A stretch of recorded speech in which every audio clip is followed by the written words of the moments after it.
কথা আমি শুরুতে বলছিলাম যে কাফের মুশরিকদেরকে বোঝানোর চেষ্টা করতেছেন যে এই দুনিয়াটাই কিন্তু শেষ নয়, তোমাদেরকে আবার আরেকটি দুনিয়ার সম্মুখীন হতে হবে, যে দুনিয়ার শুরু আছে কি নাই, শেষ নাই।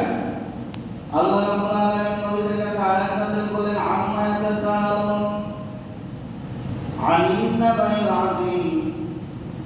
এর আগেও আমি বলেছি যে কোনো সূরাকে কথা বলতে হলে অনেকগুলো বিষয় আপনাকে জানা লাগবে। সর্বপ্রথম আপনাকে জানা লাগবে কোরআনের তেলাওয়াত, সহি শুদ্ধ তেলাওয়াত আপনাকে জানতে হবে। আপনি যখন ইমানদার মুসলমান, আপনি কোরআন তেলাওয়াত জানেন না,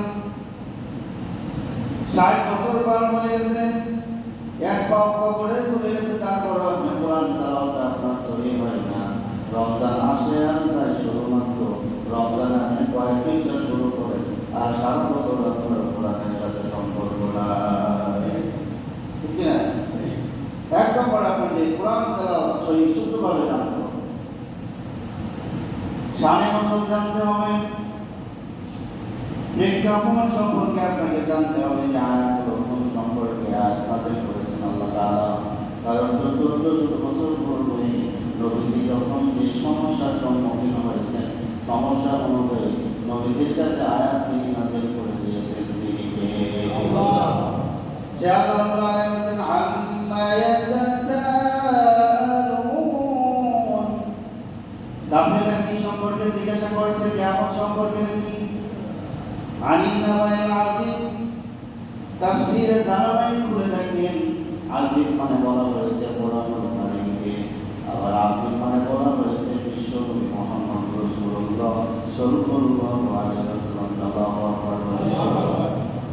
কারণ এমন একজন নবী আপনাকে আল্লাহ তাআলা দিয়েছেন, সাইয়্যিদুল আম্বিয়া বলা হয়, আশরাফুল আম্বিয়া বলা হয়। যেমন আশরাফুল মাখলুকাত হলো মানুষ, আর সমস্ত সৃষ্টির ভিতরে উত্তম সৃষ্টির নাম কি বলেন? কিনা? মানুষ। উত্তম সৃষ্টিটা মানুষ। সেই কথা আল্লাহ রাব্বুল আলামিন বলেছেন, কুনতুম খায়রা উম্মাতিন উখরিজাত লিন-নাসি তা'মুরুনা বিল মা'রুফ। আল্লাহ তাআলা তোমাদেরকে পাঠানো হয়েছে উত্তম জাতি হিসাবে। কি হিসাবে? উত্তম জাতি হিসাবে পাঠানো হয়েছে। কিন্তু আজকে আমরা উত্তম না অনুত্তম, উত্তম না অনুত্তম এটা ফজরের নামাজের জামাত দেখলে বোঝা যায়।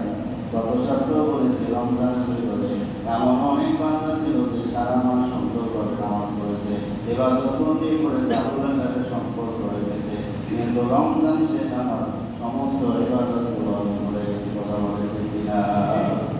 আছে না ভাই? তাহলে আপনি কি আল্লাহ কি চান? আমাকে আপনাদের আল্লাহ তাআলার উদ্দেশ্য রেখে